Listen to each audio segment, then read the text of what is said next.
దొంగరాముడు హాయిగా జేబులు కొట్టుకుంటూ 3 జేబులు 6 పరసలుగా ఉండే నీ బ్రతుకు ఇలా తెల్లవారిందిరా. పైగా కాకి డ్రెస్ ఒకటి అస్తమానం పోలీసులు జ్ఞాపకం రావడానికి. I'm very sorry for you man. నువ్వు ఆఫీసులో చేయవలసిన పనులేమిటో చెప్తాను. చెప్పండి బాబు. నో బాబు అండ్ గీబు, యు మస్ట్ సే బాస్. అలాగే బాస్. Good, very good. నాకేమైనా ఫోన్స్ వస్తే అవి ఎక్కడి నుంచి వచ్చినాయో నాకు చెప్తూ ఉండాలి. ఎవరైనా క్లయింట్స్ వస్తే మర్యాదగా వాళ్ళని కూర్చోబెట్టి వాళ్ళ వివరాలన్నీ కూడా నాకు చెప్తూ ఉండాలి. నీకు టైప్ వచ్చున్నావు గనక నేను అవసరం వచ్చినప్పుడు చెప్పిన విషయాలన్నీ కూడా టైప్ చేస్తూ ఉండాలి. ఓకే? అది నీ సీట్, వెళ్ళి కూర్చో. సరే, ఇది ఆఫీస్ టైంలో పని, మరి ఆఫీస్ టైం కానప్పుడు? అది ఆఫీసులో చెప్పడానికి వీల్లేదు. ఆ టైం వచ్చినప్పుడు, నాకు అవసరం వచ్చినప్పుడు అలాగే చెప్తాను. గో. ఓకే. గో.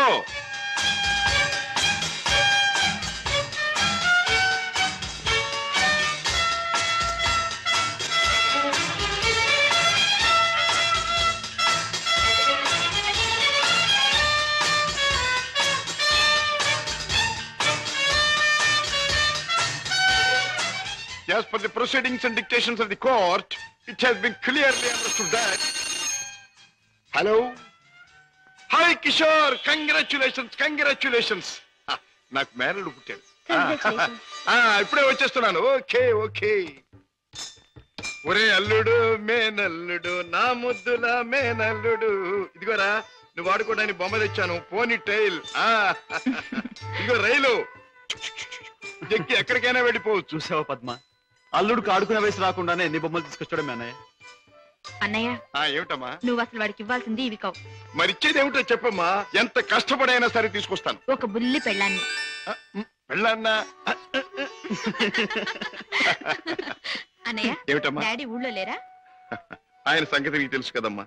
ఏదో లాంగ్ టూర్ కానీ స్టేట్స్ కు వెళ్ళారు. తాతగారు అయ్యారని నేనే టెలిఫోన్ లో చెప్పాను. ఓకే అమ్మ, టైం అయింది, వస్తాను. కిషోర్, నా చెల్లెలి కాపురాన్ని చూస్తుంటే నాకెంతో ఆనందంగా ఉంది. ప్రేమించే భర్త, ముద్దొచ్చే బిడ్డ, చక్కని ఇల్లు, ఇంతకంటే ఏం కావాలి? నువ్వు పువ్వుల్లో పెట్టి చూసుకుంటున్నావని కూడా తెలిసింది. I'm really very very happy. బావా, పద్మం చేసుకున్నాక నా జీవితంలో పెద్ద మార్పు వచ్చింది. ఆస్తి, అంతస్తు అన్నీ పెరిగాయి. గుడ్ కిషోర్, పుట్టిన బిడ్డ వల్ల కూడా నీకు మరింత అదృష్టం కలిసి రావాలి. I wish you all the best. పెద్దయ్య గారు, పద్మమ్మకి మగబిడ్డ పుట్టాడు. తెలుసు, తాజా ఫోన్లో చెప్పాడు. బుల్లిబాబు ఎంతో ముద్దుగా ఉన్నాడు పెద్దయ్య గారు. పద్మమ్మ బాబుకి మీ పేరే పెట్టుకుంది. అవునయ్య గారు, మీరెక్కడున్నా ఆ పసివాళ్ళలో మిమ్మల్ని చూసుకోవచ్చని మీ పేరే పెట్టిందట. రామయ్య, అయ్యా, ఇదిగో ఈ డబ్బుతో బాబు కావాల్సినవన్నీ కొని తీసుకెళ్ళు. అలాగేనయ్యా. ఇదిగో తాతయ్య పంపించాడని చెప్పు. అలాగేనయ్యా.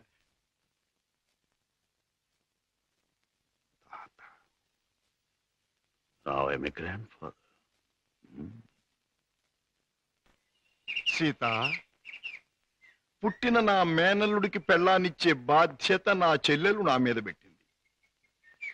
అందుకని ఇవాళ నుంచి పట్టుదలగా, శ్రద్ధగా, సీరియస్ గా నువ్వు అదే ఇవాళ నుంచి ప్రేమించడం మొదలు పెట్టావనుకో. ప్రేమించటమా? మన కోసం కాదు, ఆ పసివాడి కోసం. ఇలాగే సీరియస్ గా 2-3 సంవత్సరాలు ప్రేమించుకున్నామనుకో, అప్పుడు పెళ్లి చేసుకోవాలని బుద్ధి పుట్టింది. మన కోసం కాదు, ఆ పసివాడి కోసం.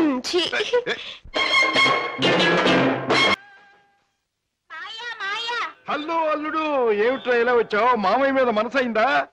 మరేమో మా అమ్మ నా పెళ్ళాన్ని నీ దగ్గరుంది తెచ్చుకోమని చెప్పింది. ఓహో, నీ పెళ్ళామా? నా పెళ్ళాన్ని నాకు ఈ మావయ్య, నేను ఆడుకోవాలి. ఆ టైప్ కుడుతుంది అమ్మాయి, బాగుందా? అదే నా పెళ్ళం, అంత పెద్ద పెళ్ళం వద్దుకో. ఏరా, ఇంత పెద్ద మామయ్యకి ఎసరు పెట్టేటట్టున్నావు. ఆ అమ్మాయి నీ పెళ్ళాం కాదురా, ఆ అమ్మాయిని అడిగితే నీకు పెళ్ళాన్ని ఇస్తుంది. చలో చలో. ఏ అమ్మాయి? ఏం బాబు, ఏం కావాలి? చాక్లెటా? కాదు, పెళ్ళం కావాలి. ఎక్కడ తెచ్చా? పెళ్ళావా? అవును, మావయ్య చెప్పాడు.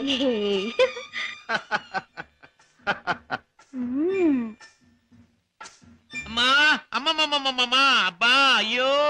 ఏం బే బాబాయ్ కుంటున్నావు? బాబు ఏం చెప్పను, సంకెళ్ళి మూతికి తగిలి మూతెళ్ళి మోకాలు కొట్టుకుంటే మోకాలు నెత్తి ఆకాశాన్ని కొట్టుకోవాలా? కొట్టుకోపోయింది. నోర్మైంది బాబాయ్ గారు, మీరు పాత అలవాటు ప్రకారం ఎవడి జేబులోనో చెయ్యి పెట్టబోయి ఉంటారు, వాడు వాయించుంటాడు. నేను ఏ తప్పు చేయలేదు బాబు.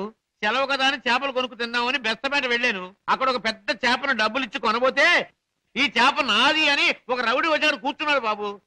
అయ్యయ్యో నీదేంటి నాది అని ఇంకా నేను అనలేదు బాబు. వాయించేశాడు బాబు నన్ను. చేపల పులుసు దేవుడు ఎరుగును, నా ఒళ్ళు పులుసు చేసేసాడు బాబు. ఇది నీకు అన్యాయం, మా బాస్తో చెప్తాను, మా బాస్ని తీసుకొస్తాను అని అంటే ఏమన్నాడో తెలుసా బాబు? ఏమన్నాడు? ఏయ్ చెప్పుకోబే, దమ్ముంటే మీ బాస్ని తీసుకురా, ఇద్దరిని కలిపి కోసి పులుసు పెట్టుకుంటాను అన్నాడు బాబు. అంత మాట అన్నాడు? డామిట్ సీత, నువ్వు బాబుని తీసుకెళ్ళి ఇంట్లో దిప్పి. సరే. బాబాయ్ పద.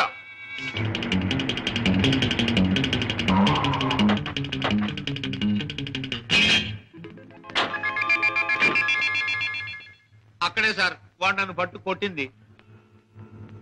పద. సార్ సార్ సార్ నాకు భయంగా ఉంది సార్, నేను కారులో ఉంటాను సార్. నేను వింటున్నాను కదరా, పద. అయ్యో అయ్యయ్యో ఇప్పుడే కదా సార్ తన్నాడు. బాబు బాబు బాబు కదా నా బాబు. వీరికి సన్నాసి. 5 రూపాయలమ్మా. ఇదిగో, ఇక్కడ రౌడీ నాకు లేవడు. ఆడితో ఎందుకు బాబు గొడవ? మీ దారి మీరు వెళ్ళిపోండి. పెడతాను కానీ వాడు ఎక్కడున్నాడో చెప్పండి. ఇక్కడే ఉన్నాను బే.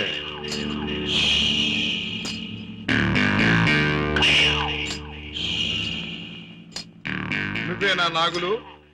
అనే అనుకుంటున్నాను బే. బే, ఇది నీకు అలవాటా బే? ఆ?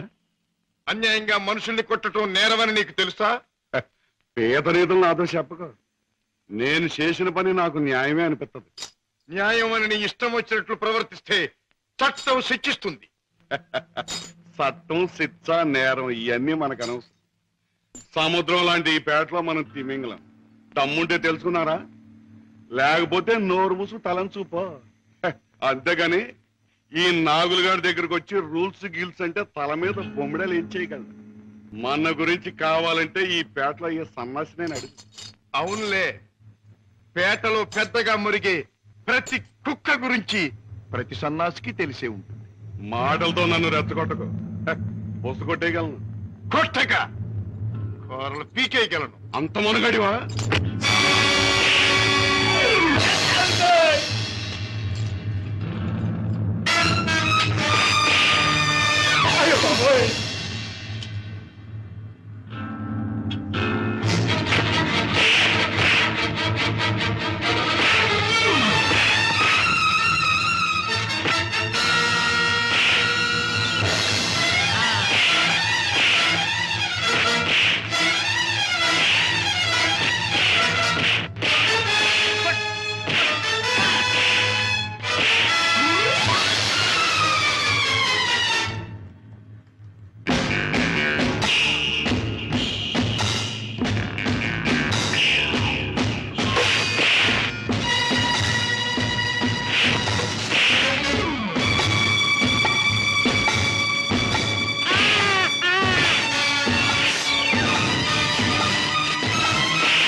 నాగులు, ఇతనెవరో తెలుసా? నా కన్న కొడుకు, నా ప్రాణానికి ప్రాణం. ఈ బాబు గారు మీ అబ్బాయా? నాకు నిజంగా తెలియదు బాబు. తెలుసుంటే చేయెత్తబోదును, మాట తొలగపోదును. నన్ను మన్నించండి బాబు. ఏం నాన్నగారు, ఈ నాగులు మీకు తెలుసా? తెలుసు అంటే మీ నాన్నగారు నాకు తెలియపోటేంటి బాబు. ఒకప్పుడు గ్యాలంలో చిక్కున్న చేపలాంటి నన్ను బయటికి లాగి తిన్నెట్టి బతికించారు. ఇది నాకు దేవుడితో సమానం బాబు గారు. రాజా పెడదాం పద. రాజా బాబు, ఏ నాగులు? ఇక నుంచి ఈ నాగులు మీ నమ్మిన పంట అనుకోండి. కట్టం వచ్చినా కన్నీరు వచ్చినా ఈ నాగులున్నాడనే సంగతి మాత్రం మర్చిపోకండి బాబు. నాగులు, ఇక నుంచి అమాయకుల మీద చేసుకోవటం మాని కష్టపడి సంపాదించి బ్రతకటం నేర్చు. అలాగే బాబు. కమాన్.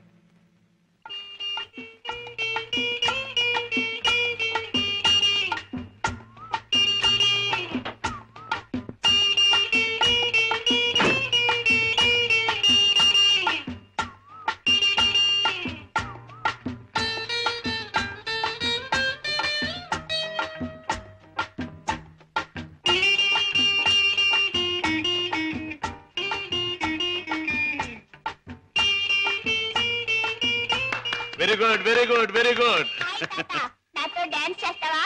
నీతో పోటీ చేస్తే నేను ఓడిపోవడం ఖాయం రా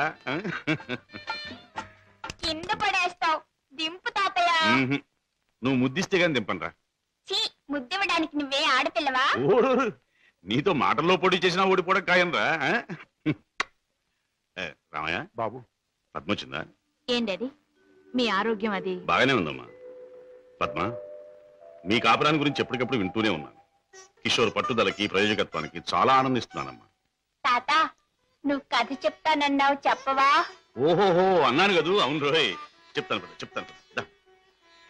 అమ్మా పద్మ, నువ్వు బుల్లిబాబుని ఎత్తుకుని అయ్యగారింటికి వచ్చినప్పుడేనమ్మా అయ్యగారి ముఖంలో నవ్వు కనిపిస్తుంది. మనవడంటే అయ్యగారికి భలే ఇష్టం. ఓహో అలాగా, ఇట్స్ ఆల్ రైట్. రేపు కోర్టులో కలుసుకుందాం. Good night.